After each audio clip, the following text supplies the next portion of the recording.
Hello. For Christians, of course, the ultimate question is the one that Christ put to the disciples in Matthew chapter 16. Who do you say that I am?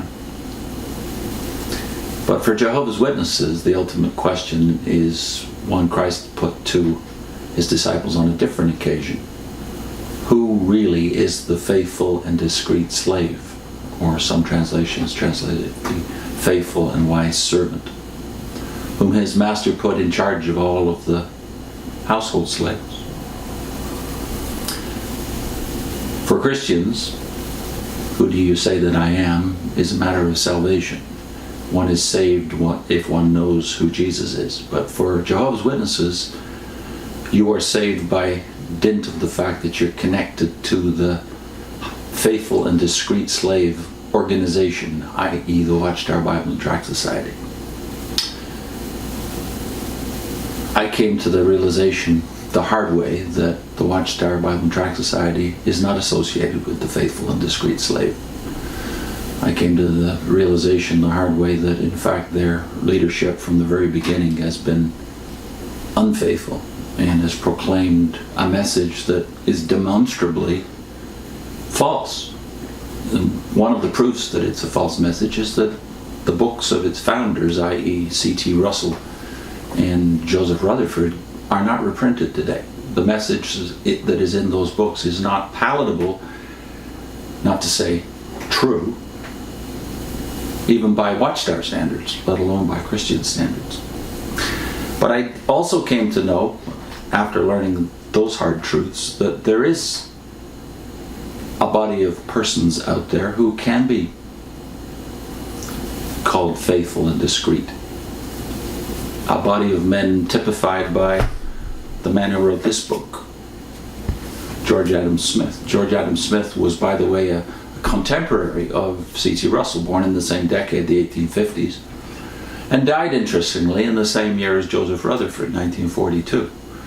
George Adams Smith was a Scot, and in his generation was one of the foremost Old Testament scholars in the world.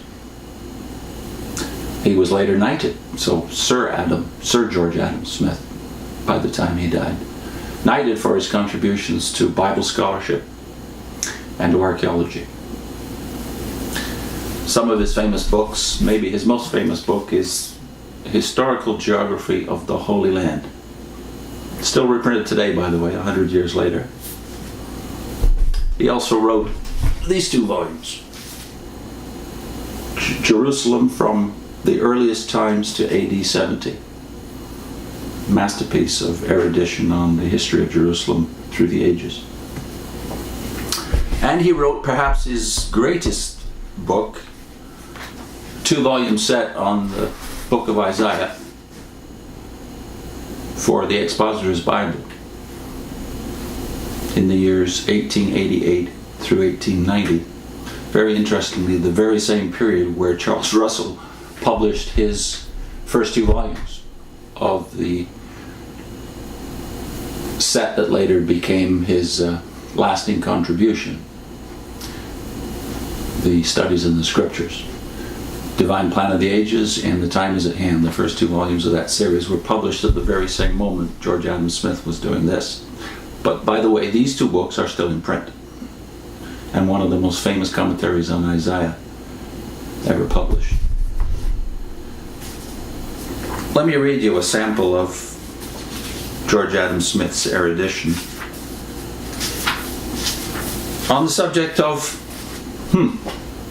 the world's watchtower. Of course, the Watchtower gets its idea, the concept, the picture of the Watchtower from Isaiah chapter 21. And in that chapter, you also have the concept of Babylon's falling.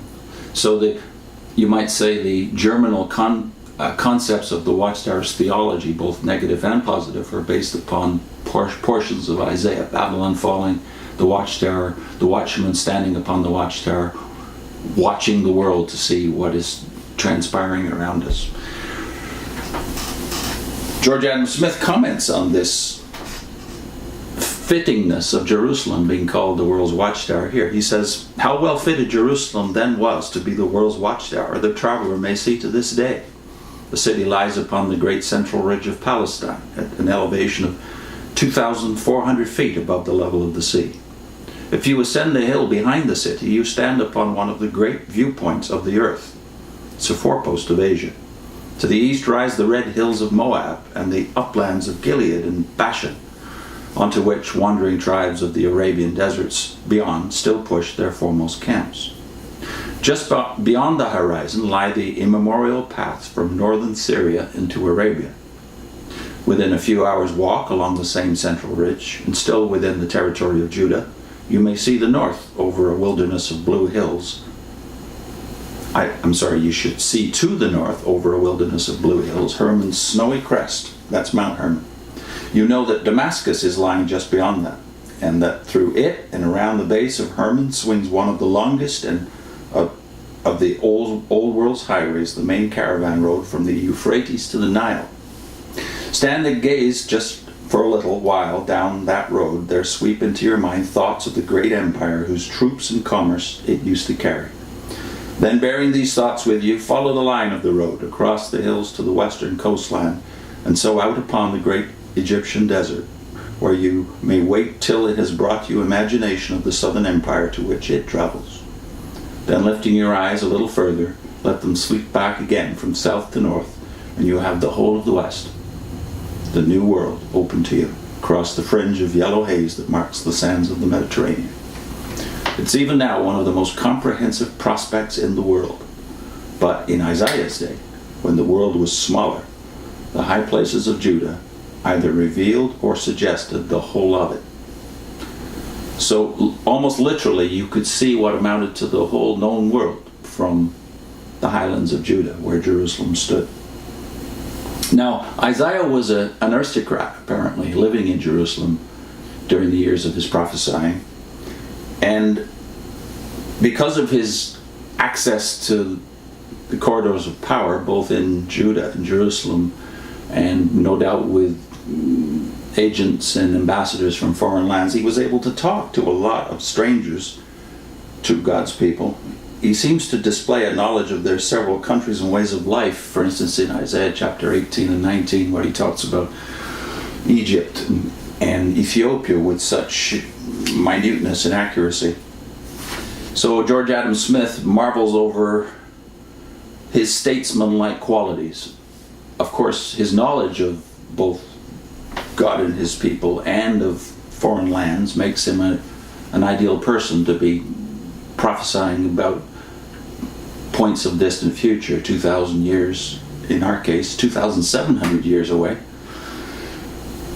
Smith says, "We see how possible it was for this statesman of the least of states, Israel, this prophet of a religion which was confessed only over a few square miles, to be aware of the wide world and to love the life that filled it.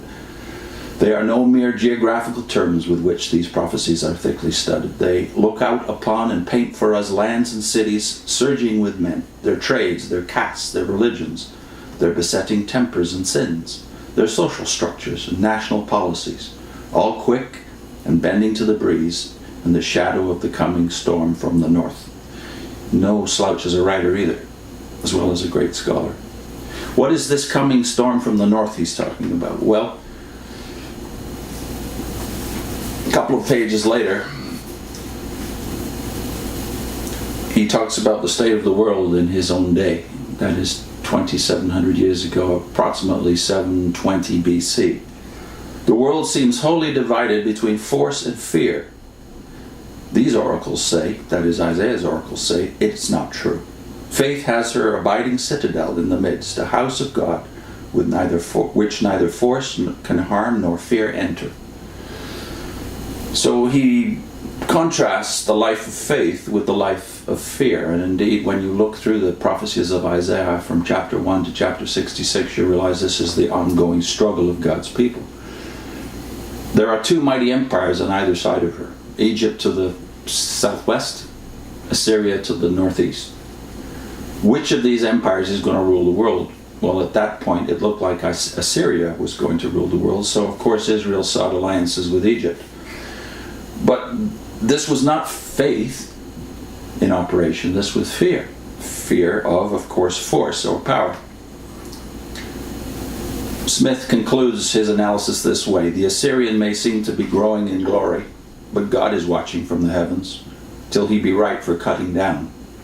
Egypt's statesmen may be perverse and willful, but the God of Israel swingeth his hand against the land. They shall tremble and shudder. That's chapter 19 of Isaiah. Egypt shall obey his purposes. Isaiah 19 verse 17. Confusion may reign for a time, but a signal and a center shall be lifted up, and the world gather itself in order around the revealed will of God.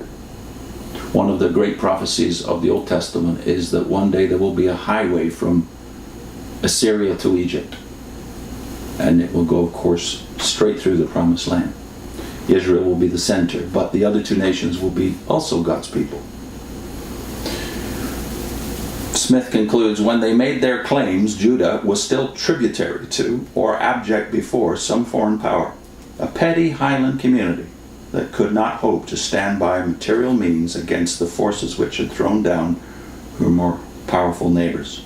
It was no experience of success, no mere instinct of being on the side of fate, which led Isaiah so resolutely to pronounce that not only should his people be secure, but that his God would vindicate his purposes upon empires like Egypt and Assyria.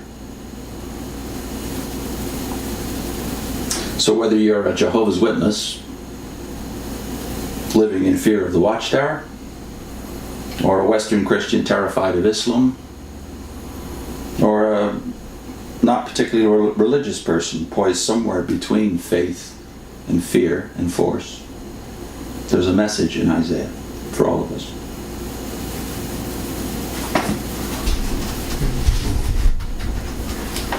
How long was that? 12 minutes and 5 seconds.